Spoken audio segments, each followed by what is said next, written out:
di tempat rumah yang suci yang kita cintai ini, dalam rangka memenuhi panggilan ibadah sholat waktu Jumat. Alhamdulillah, kita masih diberi kesempatan menunaikan ibadah sholat Jumat kesekian kalinya.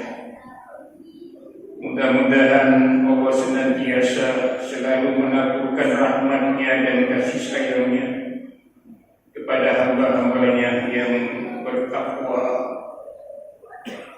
sehingga pada waktu yang sangat berharga dan mulia ini kita peruntukkan taqarrub ilallah, mendekatkan diri kepadanya. Hari ini kita berada tanggal 6 Muharram 1446 Hijriah. Tanpa terasa kita sudah mengawali tahun 1446 Hijriah. Salah satunya bulan Muharram, bulan yang sangat dihormati dan diagungkan. Di antara 4 bulan tatkala Allah menciptakan langit dan bumi, di saat itulah Allah Subhanahu wa taala telah menyatakan di dalam firman-Nya melalui surat At-Taubah ayat 36. A'udzu billahi minasyaitonir rajim. Inna 'iddatash shuhur indallahi 12 syahran fi kitabillah Yawma khalaqas samawati wal arda minha arba'atun hurum ila akhiril ayat.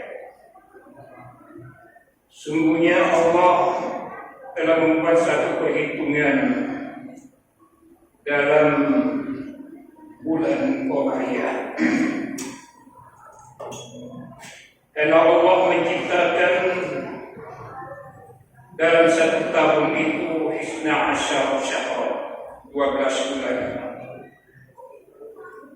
Di kitabillah, bahkan tertulis dalam kitab suci-Nya, Yauma khalaqas samawati wal ardh, pada hari Allah menciptakan bumi dan langit.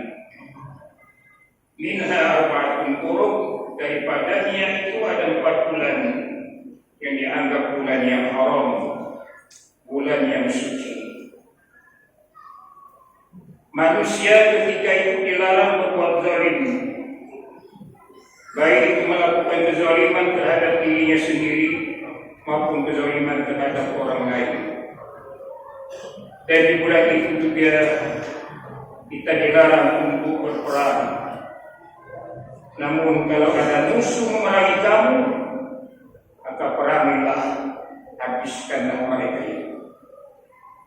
Wa'alamu anna Allaha ma'al muttaqin, dan Allah mengetahui bahwa sesungguhnya Dia selalu bersama dengan orang-orang yang takwa. Hadirin kaum muslimin jemaah Jumat yang berbahagia, lebih kurang 4 hari lagi kita menyambut dengan terkenal hari 10 Muharram atau hari Asyura. Asyura asal kata daripada bahasa Arab yang berasal kata Asyara, artinya perhitungan hari ke-10 di bulan Muharram. Lalu apa yang kita lakukan di 10 Muharram itu? Tentu agama kita Islam telah memberikan suatu pelajaran. Hari ke-10 itu banyak sekali terkenal dengan hari perjuangan umat Islam dan para nabi dan rasul dalam menegakkan kebenaran dan menuntaskan kebatilan. Hampir setiap para nabi dan rasul terdahulu, dari Nabi Adam alaihissalam bahkan sampai kepada baginda Rasul Nabi kita Muhammad sallallahu alaihi wasallam, mereka dihadapi para penguasa-penguasa zalim. Mereka mendapatkan cobaan yang berat, di antaranya Nabi Adam alaihissalam. Karena Nabi Adam adalah makhluk manusia yang diciptakan Allah yang pertama kali. Bahkan dia bukan menghuni dunia ini, menikmati surganya Allah. Di saat itu Allah ciptakan pasangan hidupnya, yaitu Siti Hawa. Dengan suasana kegembiraan Nabi Adam alaihissalam, silakan hai Adam, nikmati seluruh makanan yang ada di surga ini. Namun hanya satu permintaan Allah kepada Nabi Adam, jangan kau hampiri pohon korbi. Itu saja permintaan Allah kepada Nabi Adam alaihissalam. Namun iblis tidak tinggal diam, mengusik kepada Nabi Adam dan Siti Hawa. Bagaimana upayanya dia agar manusia pertama Adam alaihissalam dan bersama istrinya ini keluar seperti dia dari surganya Allah Subhanahu wa Ta'ala. Maka ini peristiwa 10 Muharram terjadi justru hampir 40 tahun Nabi Adam alaihissalam sujud di hadapan Allah dengan beristighfar. Namun istighfar Nabi Adam, Rabbana zalamna anfusana wa illam taghfir lana wa tarhamna lanakunanna minal khasirin. Inilah istighfarnya Nabi Adam. Ya Allah, kami mohon ampun kepada-Mu. Rabbana zalamna, kami berbuat zalim, menganiaya anfusana terhadap diri kami berdua ini. Jika tidak Kau ampuni kami, maka kami termasuk orang yang paling rugi. Doa ini sangat populer di kalangan umat Islam. Bahkan hampir hafal mereka setiap saat berdoa kepada Allah jangan melakukan kezaliman. Hadirin kaum muslimin jamaah Jumat yang dimuliakan Allah Subhanahu wa Ta'ala. Lalu yang kedua, pernah juga peristiwa terjadi pada 10 Muharram, yaitu Nabi Nuh alaihissalam diberi umur yang cukup panjang, 950 tahun lebih. Maka pada saat itu juga ujian yang berat menimpa Nabi Nuh alaihissalam. Umur 950 tahun, mendapat pengikut hanya lebih kurang 80 manusia, 80 orang.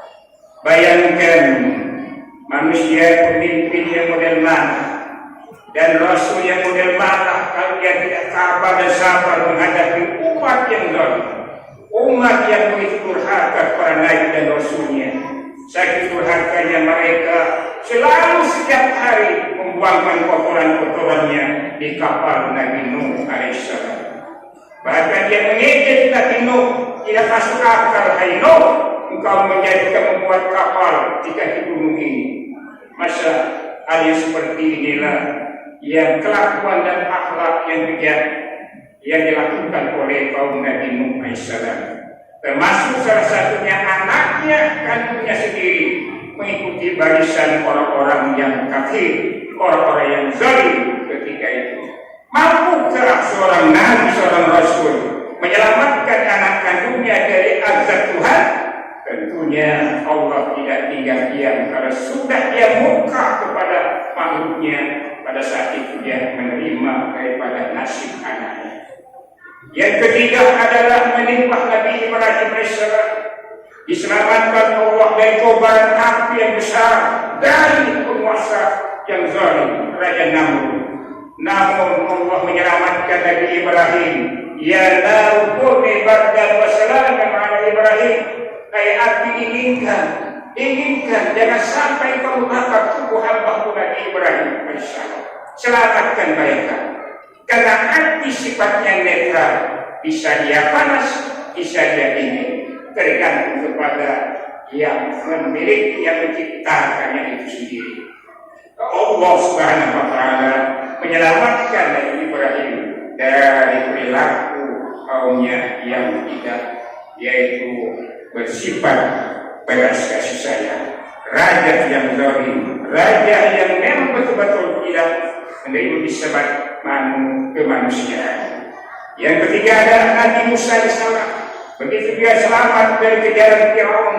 Pada saat itu adalah Raja Firaun bermimpi bahwa kerajaannya akan dihadapi oleh seorang anak yang tidak lama lagi lahir dari bangsa Bani Israel. Pada saat itulah Fir'aun membuat undang-undang melakukan inspeksi mendadak kepada ibu yang hamil. Dia adakan rahasia tetap pada saat itu, sehingga mereka apabila melahirkan seorang ibu dari anak-anak yang jenis kelamin laki-laki dibunuh hidup-hidup.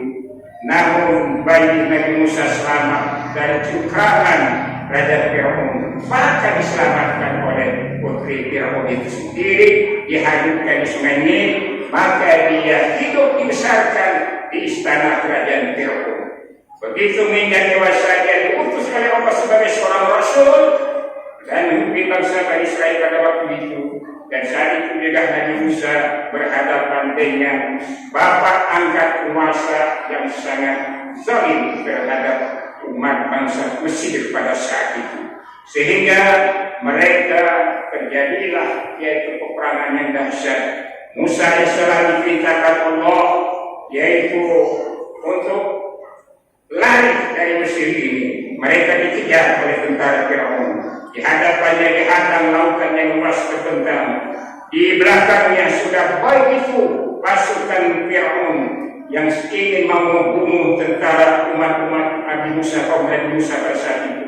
Alhamdulillah sampai ke satu tujuan di seberang lautan Laut Merah mereka selamat, dan saat itu juga laut itu akan bertemu kembali dan tentara Fir'aun sedang berada di tengah-tengah lautan, maka mereka mati berkelimpangan tenggelam di tengah lautan.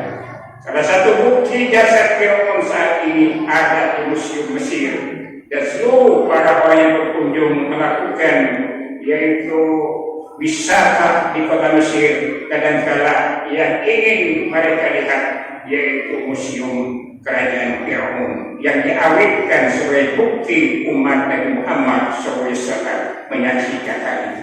Berakhir juga Nabi Yunus yang diselamatkan pada 10 Muharram juga dari perut ikan. Nabi Yunus selamat pada saat itu, saudara-saudaraku, selama dia berada di alam yang gelap, di perut ikan itu gelapnya, Masya Allah. Beliau selama berada di perut ikan selalu bertasbih, terkenal dengan tasbih, dengan istighfarnya, la ilaha illa anta subhanaka inni kuntu minadz zalimin. Inilah istighfarnya Nabi Yunus AS. Pada saat itu juga Nabi Yunus diselamatkan Allah, yaitu maka ikan memuntahkan isi perutnya Nabi Yunus, maka itu dia kembali seperti semula dalam keadaan tubuhnya lemah lunglai. Di saat itu juga Allah menyelamatkan tubuhnya. Alhamdulillah, seluruh kejadian peristiwa besar ini justru pada tanggal 10 Muharram. Maka itulah umat Nabi Muhammad SAW pada 10 Muharram ini bergabung melakukan yaitu puasa sunat Shaumu Yaumin Asyura yukaffiru sanatan madiyah, rawahu Muslim. Siapa yang puasa hari Asyura, maka Allah hapuskan yaitu dosa-dosa 1 tahun yang berlalu. Mudah-mudahan apa yang kita lakukan tahun ini, marilah kesimpulan khutbah ini saya simpulkan, kita lakukan muhasabah, renungan dan perhitungan terhadap diri kita. Apakah waktu yang diberikan Allah kepada kita ini, jatah hidup kita, mungkin kita semakin tua umurnya dan semakin berkurang juga jatah hidup kita. Tentu hal ini kita evaluasi sejauh mana amal-amal soleh yang kita lakukan. Maka di bulan 10 Muharram ini, mari galakan puasa sunnah dan mari kita melakukan amal sosial, antara lain menyantuni anak-anak yatim, kaum duafa yang serba kekurangan. Bagi yang punya kemampuan, marilah di bulan ini, bulan yang penuh dengan kemuliaan, bulan yang penuh dengan keberkahan. Insya Allah harta yang kita sumbangkan, yang kita berikan di jalan Allah itu akan membawa keberkahan di sisi Allah Subhanahu wa Ta'ala. Terakhir, kita tetap istiqomah dalam perjuangkan agama Allah ini. Mari kita istiqomahkan seluruh umur kita ini. Alhamdulillah umur panjang, namun kita isi dengan amal-amal soleh. Jangan semakin tua semakin lemah. iman kita. Semakin kuat kita tetap istiqomah. Terus kita menghadapi cobaan-cobaan yang berat. Kelemahan ini timbul di akhir tua kita. Baik kelemahan fisik kita, kelemahan daripada iman kita selalu tertanam di akhir tua kita. Maka itu harus kita perangi dengan selalu berdoa kepada Allah Subhanahu wa taala. Allahumma inni as'aluka husnul khatimah.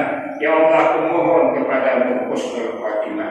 Insyaallah di akhir hidup kita selalu dalam keadaan istiqomah dan akhir hayat kita ditutup Allah dalam mati yang husnul khatimah. Amin ya rabbal alamin. A'udzu billahi minasyaitonir rajim. Ya ayyuhalladzina amanu taqullah